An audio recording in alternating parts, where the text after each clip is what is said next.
So thank you. It's wonderful to, I was going to say it's wonderful to be here, but I'm home.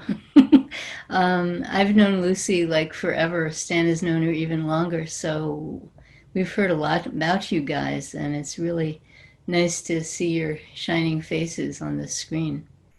I was asked to speak about social justice, but the social justice is it's kind of it's kind of conceptual, and I thought, in Zen we go deeper. We go way below the whatever you think it is. We just go way deeper, and social justice is, I mean, it's very important, but it's a sort of surface idea. How do you define social? How do you define justice? How do you define social justice? Is this social? It gets you into that kind of frontal lobe stuff. So, but this is a very difficult moment in the history of really human beings on this planet. It's a very difficult moment. I think it's easier for a lot of animals. I think they find it a lot better. But for human beings right now, it's very difficult. And so I was trying to come up with a title. I usually don't use titles, but I was trying to come up with a title to capture the direction that I wanted this talk to take. And a friend of mine sent me an email that had this phrase, "The heart can only take so much." And I thought, yep, that's right. The heart can only take so much.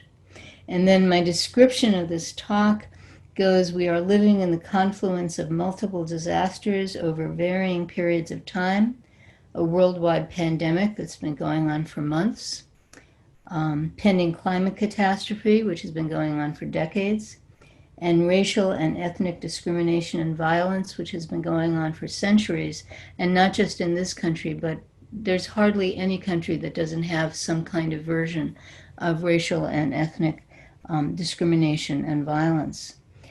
So the question is, in this kind of confluence of these three extremely difficult situations, how do we keep our hearts open? And how can we see clearly? And how can we know what to do? And if I wanted to get rich, I'd write a bestseller and I'd give answers. Oh, you want to keep your heart open, stand upside down every day on your patio and, drink this kind of tea. And if you want to see clearly, well, you do this particular kind of visualization. And to know what to do, well, here's a checklist of to know what to do. But, that stuff doesn't work. That stuff doesn't work. It's just, somebody's idea. So I have this title, "The Heart Can Only Take So Much." But your true self was never born and never dies. Your true self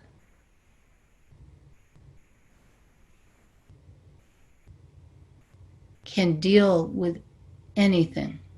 And that doesn't mean deal with something, doesn't mean you're going to come out fine. Everybody dies. Everybody gets sick. Everybody suffers in so many ways.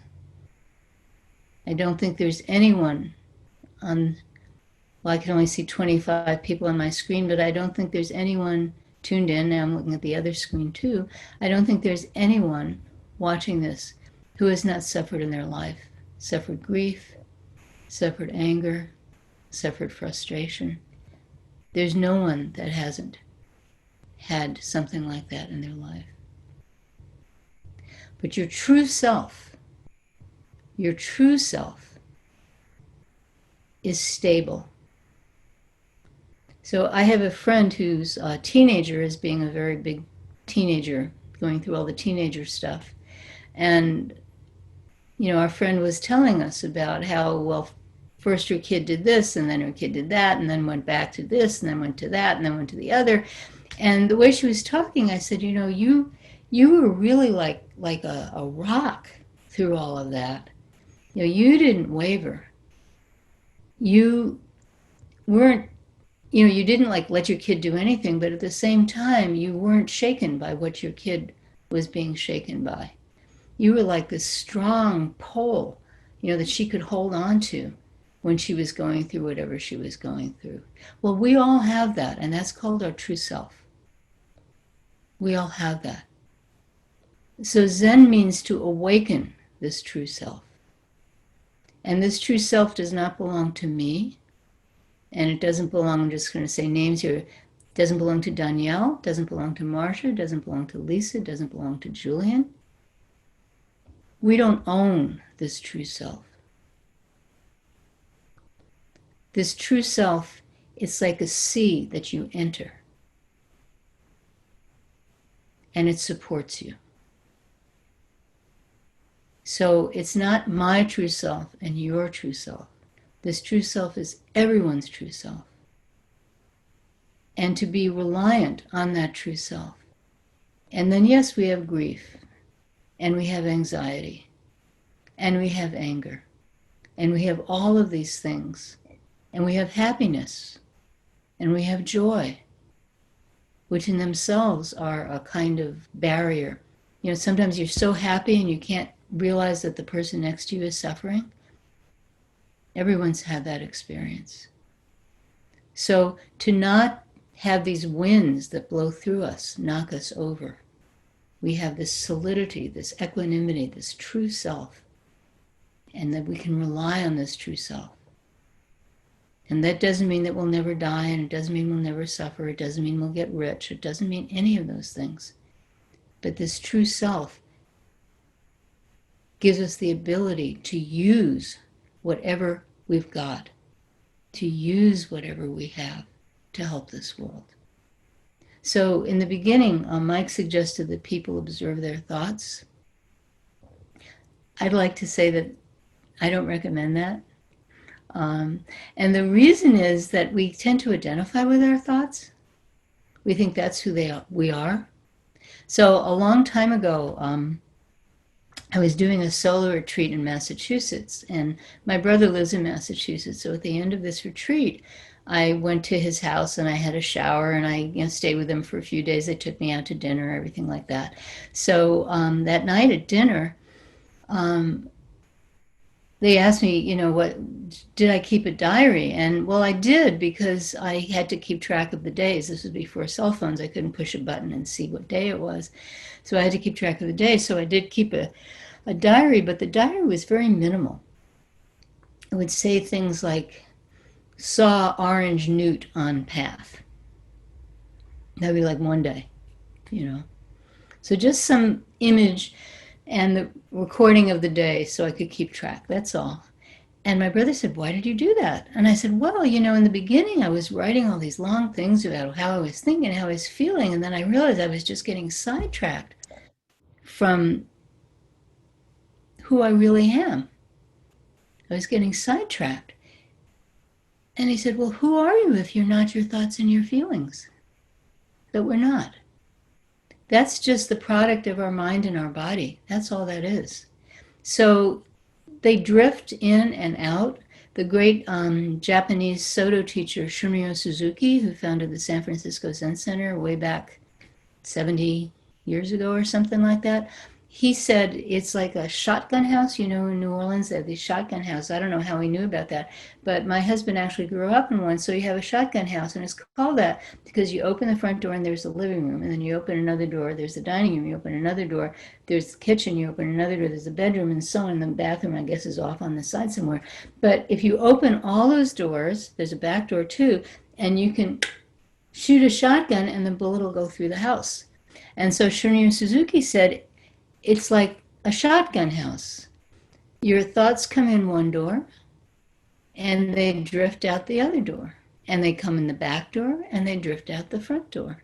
And they just drift and they drift, and you just let them drift. Just don't pay any attention to them. So in Zen, our meditation practices tend to be very focused on something that is very impersonal and usually incredibly stupid with no cognitive content at all, like observing the breath, not theorizing about, just observing it, or counting the breath from 1 to 10. Or we might have like a great question, but you don't ask like, what am I? My personal practice is on the out breath, just what am I, very strongly. But not what am I, oh, I live in Lawrence, Kansas, I'm married to Stan Lombardo, I have a son, Ben Lombardo, I have a granddaughter, I used to be a mathematician. Not that style. I really need a haircut. Not that style. But to just ask this question and let it penetrate, cut through your thinking. The saying is like a hot knife through butter. And there's also, fast mantra, slow mantra. There's many, many practices, but they all have the property that they're no intellectual content and they're very stripped down, and that they're not caught up in who we think we are, our thoughts or our feelings. So that's Zen meditation. And there are many kinds of meditation, but I just have to say that's how Zen meditation works. Is it encourages us not to get caught up in our idea of who we are, but really look, really see what's really in front of us. Not our idea, but what's really in front of us. So that's a little side trip. So, so the title of this talk is "The Heart Can Only Take So Much." And I've already said that the heart can only take so much, but our true self can take anything. And again, this is not a promise of happiness forever. It's saying our true self is beyond happy, beyond sad, beyond life and death, more fundamental than any of these things. So how do we get in touch? How do we contact this true self? How do we not get distracted by all the stuff around us? How do we act with true compassion? Not stuff that's in here, but true compassion. So I'm not going to tell you, like I said, I'm not going to give you a little bunch of boxes to check. But I want to give you some stories, because the Zen tradition is carried by stories. We call them kongans in the Korean tradition. In Japan, they're called koans.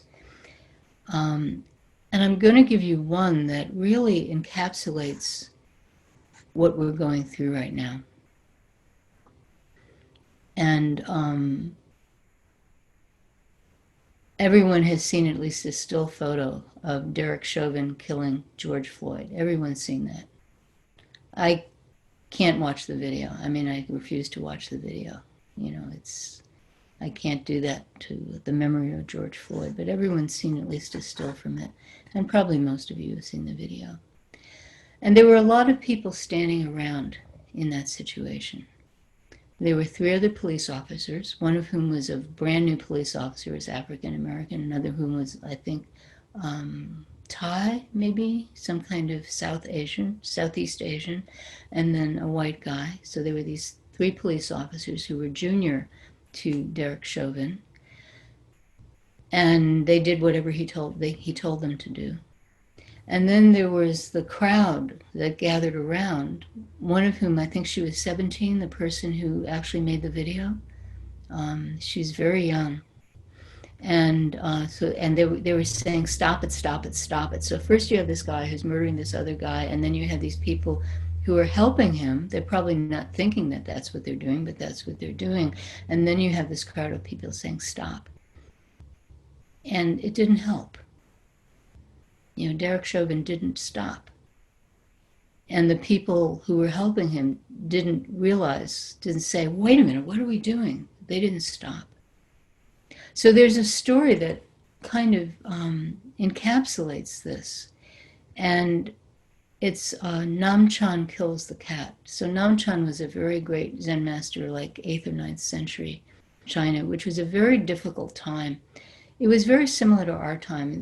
The Tang Dynasty had a protracted end. It took like 200 years for the Tang Dynasty to collapse. And there were famines, and there were pandemics, and there were terrible starvation.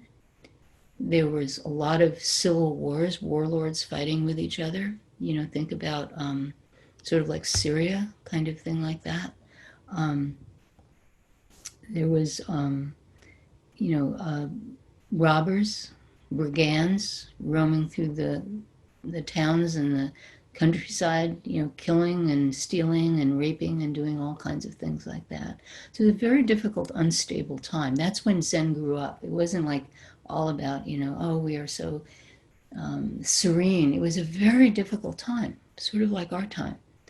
And so in this story, Namchan, he's this great Zen master, and he has 1,000 young monks are training at his temple. So you have to imagine 1,000 young men between the ages of like 15 and 25 with that kind of energy. And they're monks. So, they don't get drunk, they don't sleep around, they don't have anything to distract them from their practice, but they're young men, So they have that kind of energy. And there's this cat. And there's the Eastern Hall and the Western Hall, and the cat goes back, 500 monks in the Eastern Hall. They feed it, they pet it, they play with it, then it goes to the Western Hall, they feed it, they pet it, they play with it, and it goes back and forth, and each hall thinks this is our cat. So one day they start fighting over this cat. It's our cat. No, it's our cat. And they're going back and forth. Our cat, like this. And Namchan is taking a nap, And he hears all this noise, and he's really pissed off. And he comes out, and he sees what's happening, and he grabs this cat, like my watch. He grabs this cat, and he takes out this knife, this ceremonial knife that he carries with him. And he says, "You, give me one word, or I will kill this cat." Now, if you're in this crowd of 1,000 monks, what do you do?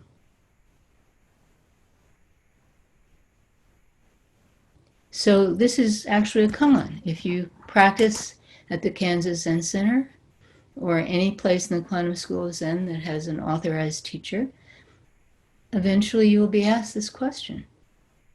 If you were there, give me one word, or I will kill this cat. What can you do?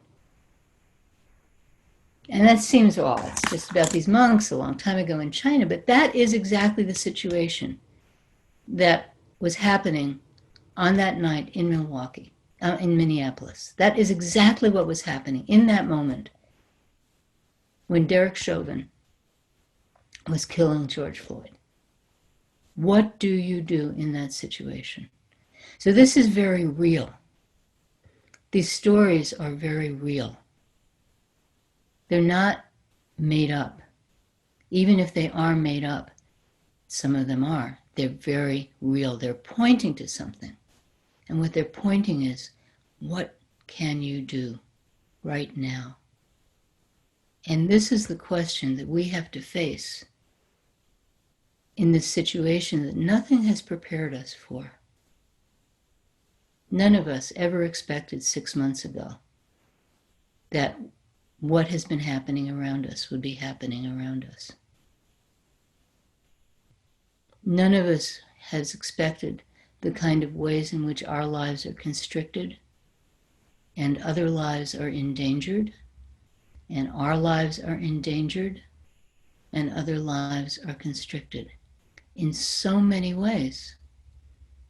The pandemic, the racist violence, and underneath it all, climate change is still happening. It's not stopping for any of this. So you have these three huge things going on right now. And the question is, what do we do? And if our answers come from our thinking minds, then they're going to be limited. Our answers have to come from our centers. Our centers have to be really strong, and not strong like, that's not what strong means. Strong means like my friend who was like a rock when her kid was back and forth and back and forth and back and forth and all this adolescent craziness, and my friend was not moved by that. She didn't go this way, she didn't go that way, she didn't react, she didn't say, you can't do this, you can't, she just was like that. She was like this rock that her kid could rely on. We have to be people like that. We have to have this inner strength that people can rely on. That's what we have to do. And I don't know any way to do that besides practice. Some kind of really intense practice. You're not kidding yourself. You're not fooling yourself. It's not about you feeling better. It's about waking up, completely waking up. And from this awake mind, then you can help this world. So thank you very much. And I'll ask if there are any questions.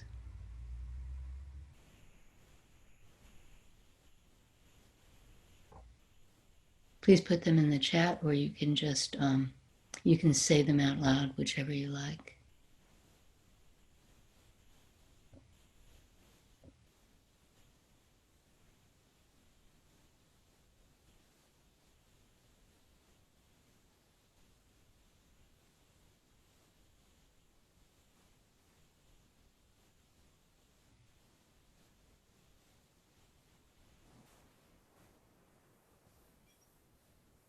I think everyone's still trying to answer that question. Let it simmer. Put it here. Not here. Put it here. And let it sink in.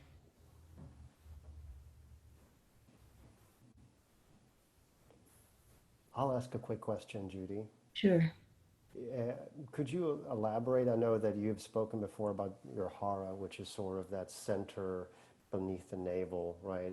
That, and I remember, I can't remember if it was you or Stan or someone one time talked about how that Hara is almost like a recycling bin. It's like we take this material of our lives and we breathe and we drop it in and we recycle it. Is there, and I found that just a really helpful sort of, and I know it's just an idea, it's just words, but So that sort of, it's Hara is the Japanese word. The Chinese is Tian Tian and the Korean is Tanjun. So you're talking about the Tanjun. And I love this. The Tanjun is right there. Okay. I love that you can move your screen and do stuff like that. So yeah, so that's the Tanjun. And so there are energy practices which talk about the kind of thing you're talking about using this Tian Tian very consciously to move the energy around the body and to sort of attain something in a way.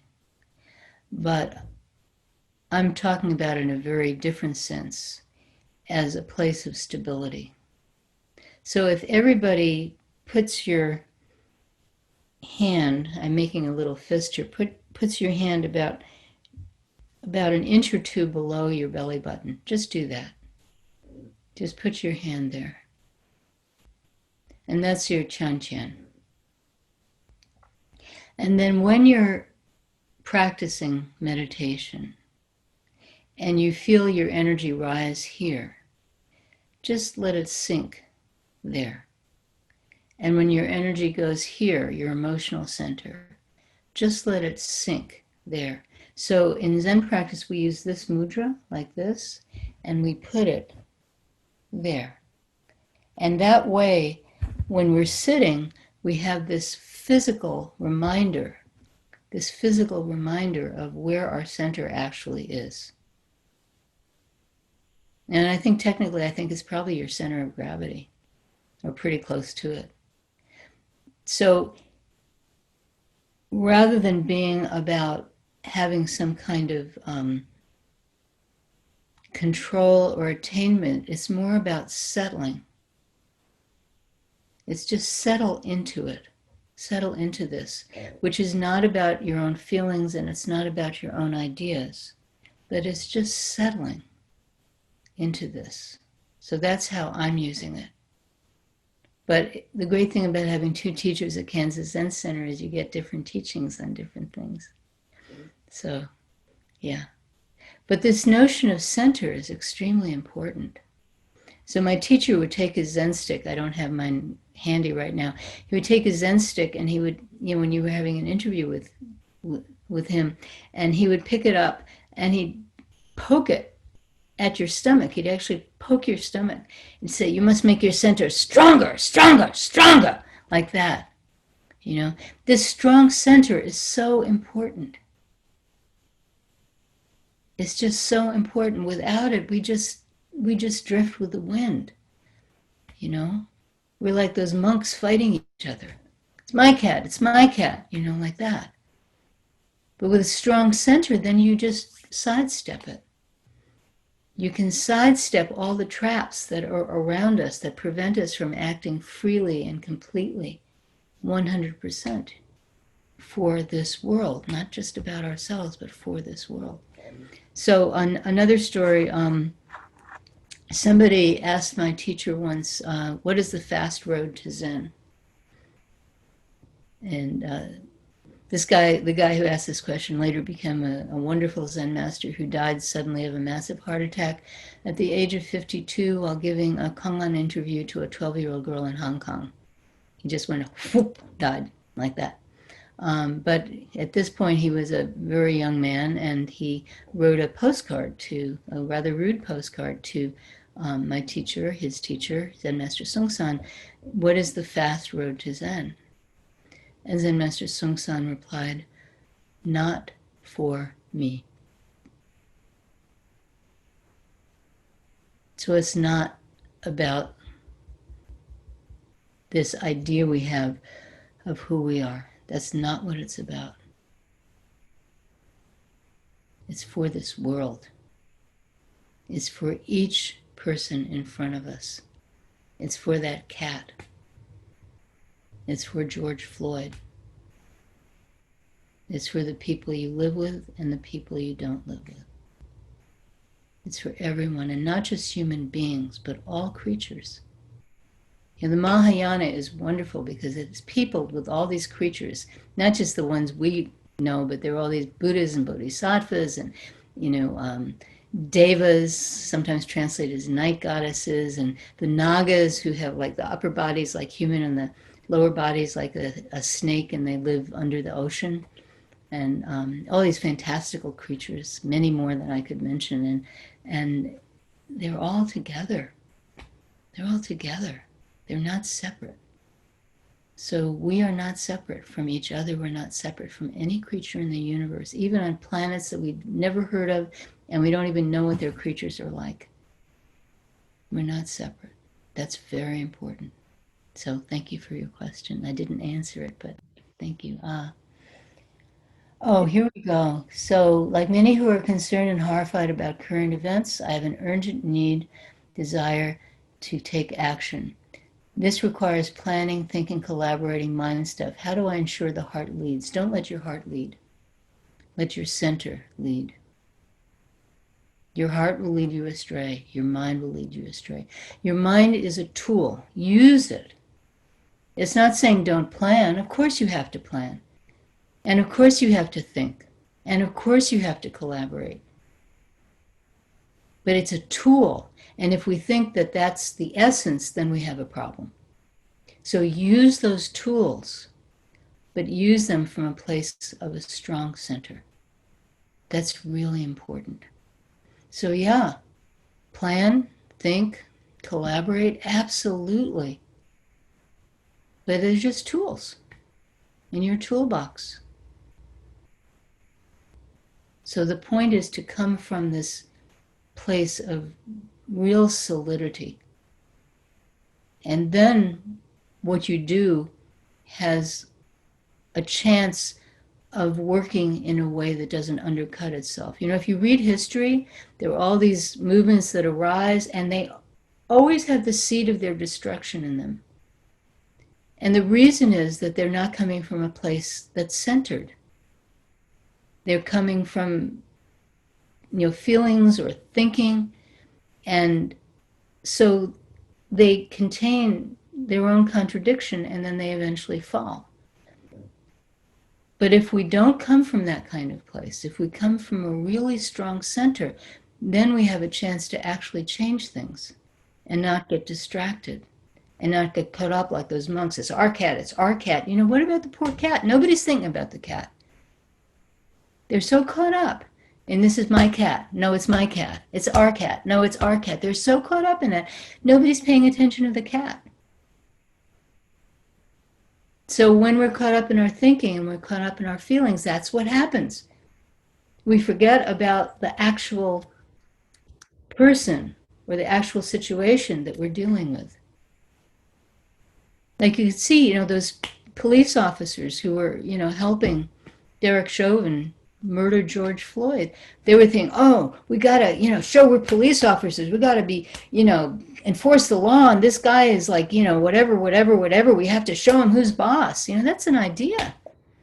They're fulfilling an idea of what a police officer is, and they're ignoring the actual reality that's literally on the ground. And that's, we do that kind of thing all the time. We ignore the actual reality because we have an idea of it. So yeah, think and collaborate and do everything, but do it from a strong center. Okay, now we have another one. We are separated from people right now, and it's hard not to focus on how unprepared we feel for all of this, lost, inadequate. How to remain aware of our connection. Yeah, absolutely. I couldn't agree with you more. I mean, we're going through it. My husband he had a stem cell transplant close to 3 years ago. We don't go anywhere. We have to be super, super cautious. And 6 feet is too close, right? And so so we're really locked down. We're really separated. And we're all unprepared for this. There's nothing that could have prepared us for this. Who could have imagined this kind of thing? Well, actually, some epidemiologists imagined it, but nobody listened to them, But they imagined like the biological thing, but who could have imagined the way our society is right now, where some people wear masks and other people refuse to wear masks, and some people go to bars and other people don't even walk into grocery stores. And, this crazy, this really, like, nobody knows like what to do, like what the right thing to do is, and people disagree on what the right thing to do is. And some people are endangering other people, but they don't think they are, and all, it's all so confused. And then there is this separation. And just keep the strong center. And right now we're connecting with each other. How to remain aware of our connection? Don't remain aware of it, just connect, which we're doing right now. Except everyone's unmuted except me, so it's not much of a connection. But you get together with people, whether it's on Zoom or whether it's in your backyard with 6 or 10 or 15 or whatever feet apart. You do whatever you can. FaceTime with people, whatever. You do what you can to keep that connection going. And everybody's going to do it in a different way. One of the wonderful things about the Mahayana is that it really recognizes, everyone knows that Zen is part of the Mahayana, right? So it really recognizes that every creature in this universe is different from every other creature. So it's not like there's one way to do things. We'll all find our way. And you have to believe, I'll find my way. And sometimes it gets frustrating, and sometimes you just feel so sad. Like, I really miss singing with people. And the people from Kansas who are here, they've heard me say this so many times. I really miss singing with people. Breathing, when you sing, you breathe together. And it's like you're one being. And you really cut through that sense of separation. You're just together, you're doing this thing. And you can't do that right now. It's just not safe. You just can't do that unless you're doing it with somebody you're actually living with. But other than that, no, you can't do it. And sometimes I get really frustrated by it, and I'm sad and everything like that. That's okay. That's okay. You just say, oh, that's right. I am frustrated. I am sad. And it's okay. It's all okay. You just go through it and it'll change. It always changes. It's frustrating that you forget about it. You're doing something else, and then you're doing something else, then you're doing something else, and you don't get caught up.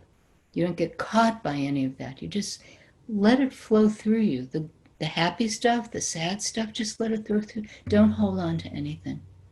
So, yeah, thank you. What is the heart's role in living in compassion? Well, heart is, of course, a metaphor. We're talking about emotions here. And I want to say that compassion to me is not a feeling, it's what you actually do. So if you're feeling compassionate, then that's about you. If you're truly compassionate, you don't care about yourself. You're not thinking about, I mean, you don't care about yourself, maybe you don't, but you're not thinking about yourself. The focus of your attention is not on yourself. So true compassion, it's not in your head, it's not in your heart, it's not even in your tantian, it's in your actions. It's what you actually do. So the Chinese have a word, I can never remember, it's Shin. The Chinese have a word which is heart mind. So they take them all together, boom, because your ideas and your feelings are not actually that separate. So, yeah, that's just part of your atmosphere. That's what it is. And don't let it pull you around. You know, my hair's long enough now. Don't let it pull you around, you know. Just keep that strong center. And somebody says, I have a question if there is time, so please ask your question.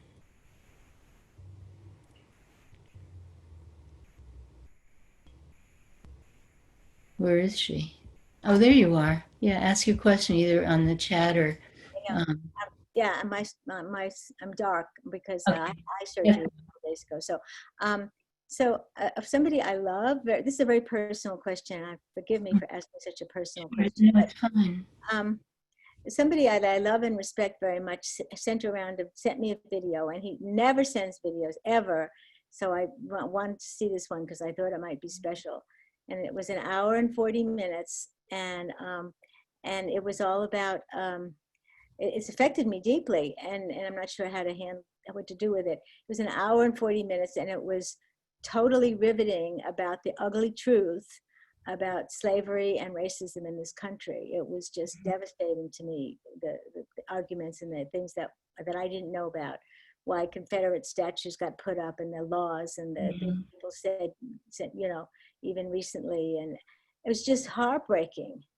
And I'm not sure why that person sent it to me, or what do I do with that? Just with your title. That's why I'm asking this. You said the heart can only take so much, and of course we're all with the pandemic now and everything that's going on. But how do I deal with the fact that I'm like really depressed now and devastated by this information that was so ugly that I didn't have before?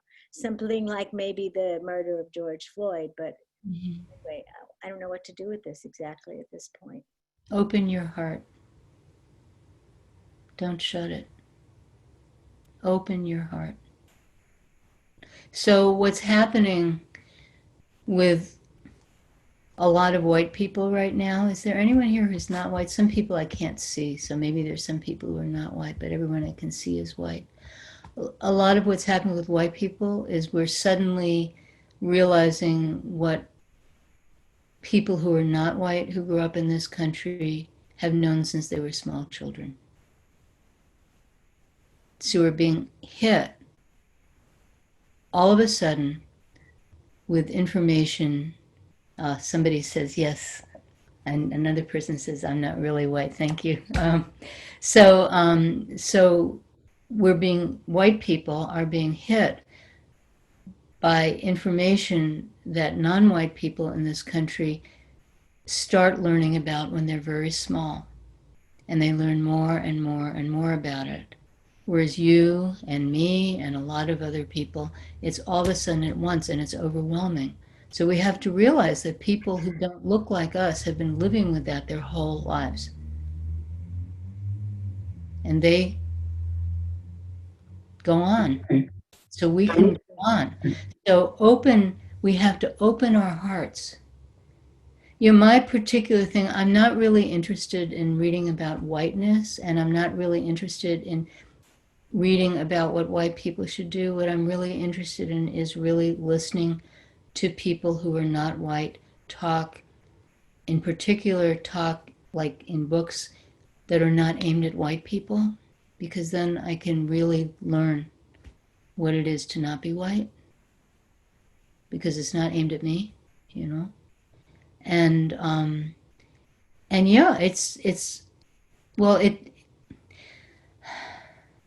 it's overwhelming. Except I'm Jewish, and we have our own overwhelming stuff that I grew up with. So I can kind of say, oh, not that it's the same, but there's this sort of similar history of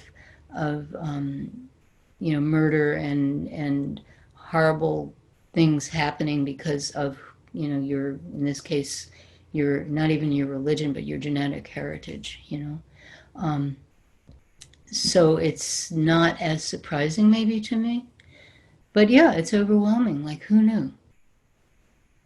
But yeah, a lot of people did know, and we weren't listening. Those of us who were white were not listening. They were telling us, us meaning white and they meaning not white. Not white people were telling white people, but we didn't know how to listen. And now we're knowing how to listen. So that's wonderful. So listen, open your heart.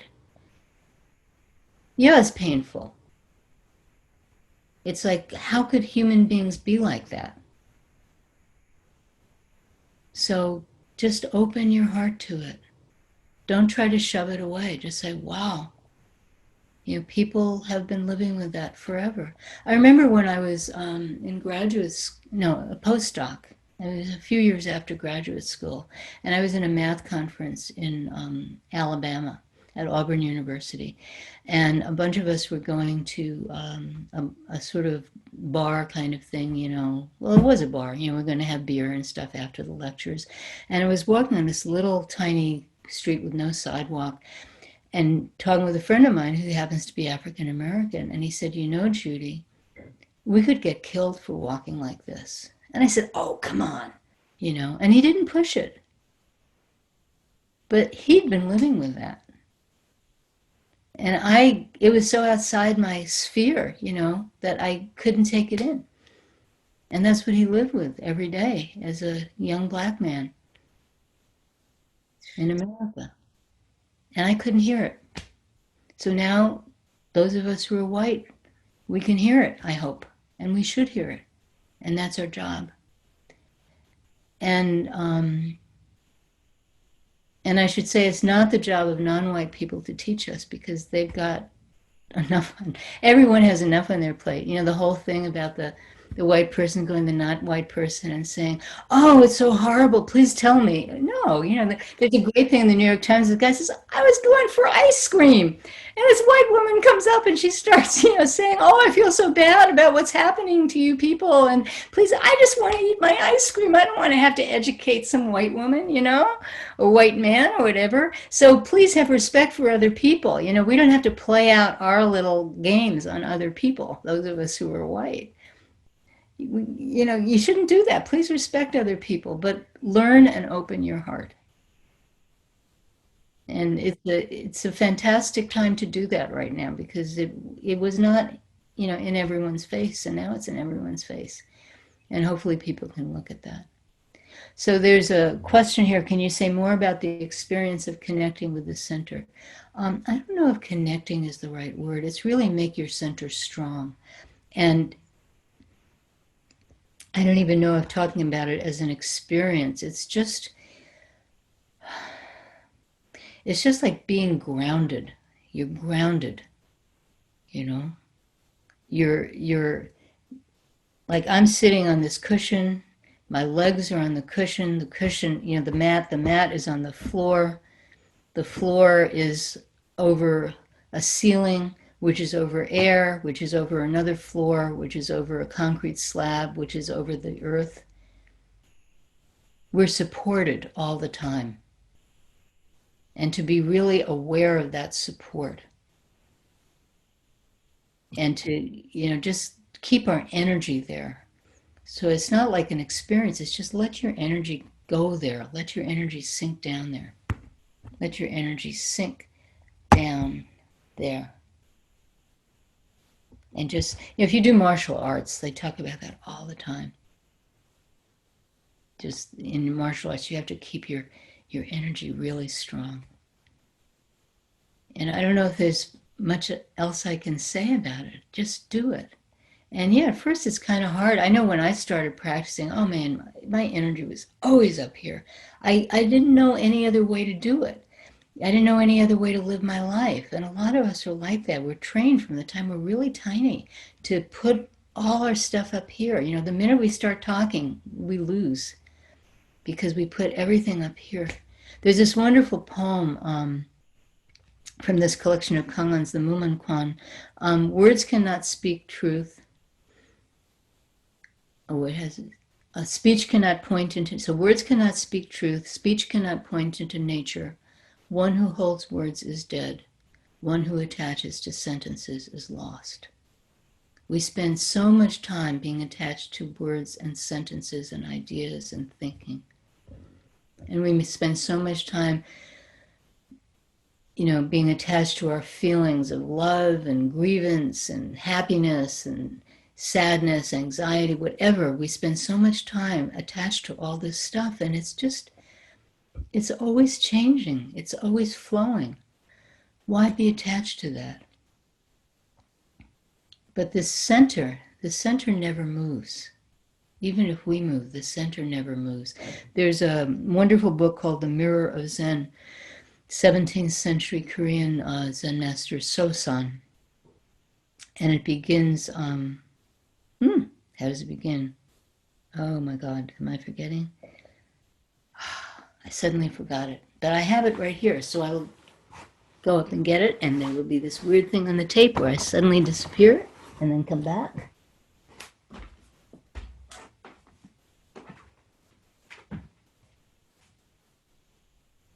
We need some kind of Monty Python intermission music right here.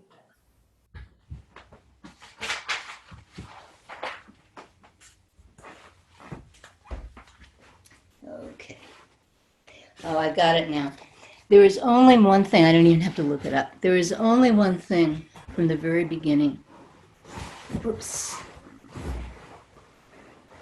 Actually, I do have to look it up. There is only one thing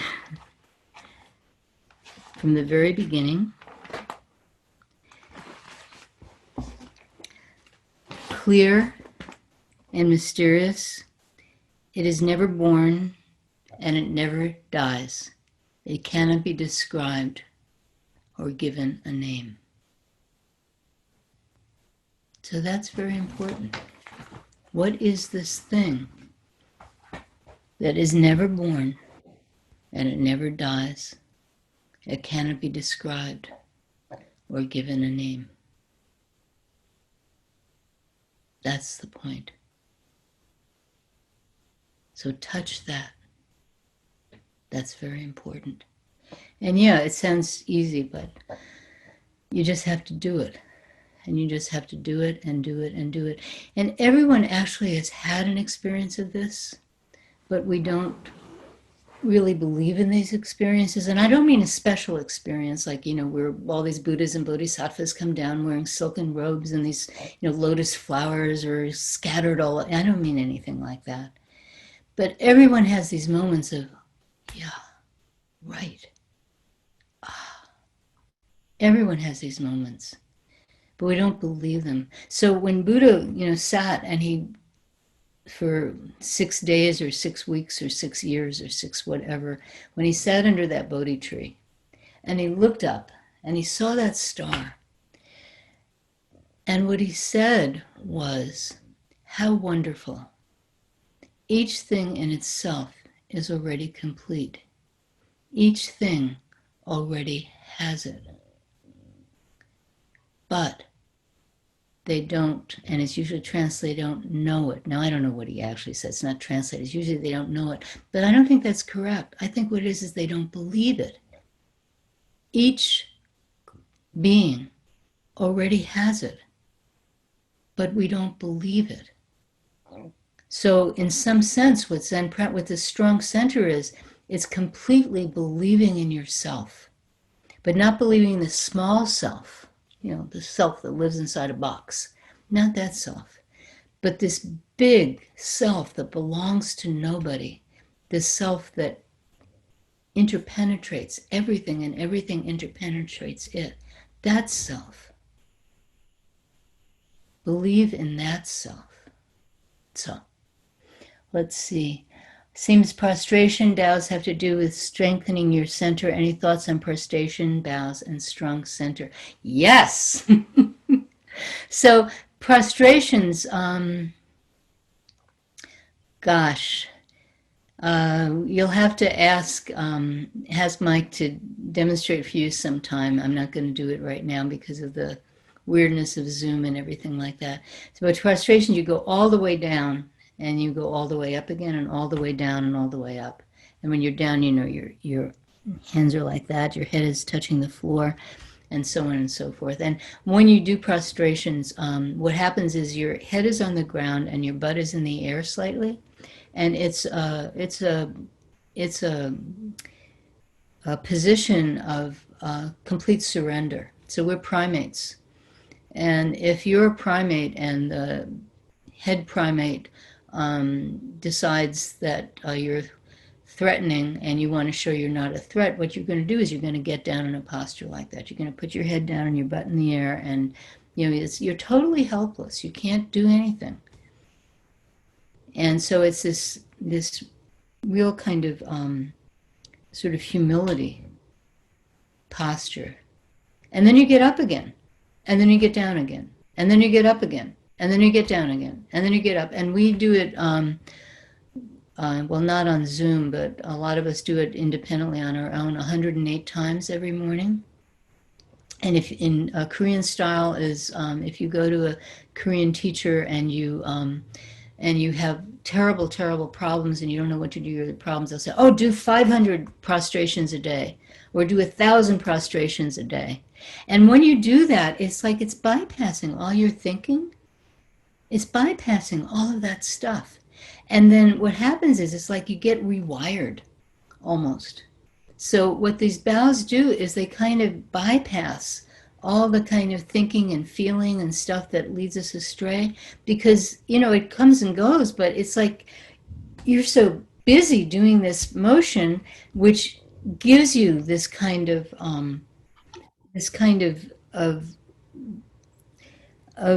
real humility, and then you get up again, and then you come down again, and then you get up, and you gradually, it just kind of changes you. You don't have to try. It just does it on its own. It's a really amazing practice. So yeah, you can try doing a whole bunch of prostrations every day. I highly recommend it. You have to have a nice mat or something, or a pillow or something under your knees, or you'll destroy your knees. But yeah, you can ask Mike about it, or you can ask Lucy about it, and they can tell you all about it. And I really recommend that practice. And we're really out of time. So I want to thank everybody for coming. And it was lovely to meet those of you that I met. And thank you. Thank you so much, Judy. I'm going to turn it over just very briefly. Can you guys see me? I know I'm sort of in the dark here. Excuse me. I'm going to turn it very briefly over to Cheryl, our board president, just to maybe say a few words about EBS before we head out. Yeah, so I just wanted to first of all, thank you, Judy, so much for that really wonderful experience, and thank all of you for coming. And both of our centers, the one in the Kansas one and the one here in Little Rock, we still have buildings to maintain, even though we can't be in them right now. And so I want to ask you, that's what the donations are going to go to that you made to register. And we're going to share them between the two centers. And if you can make a donation to us of any amount, it would be much appreciated. There's a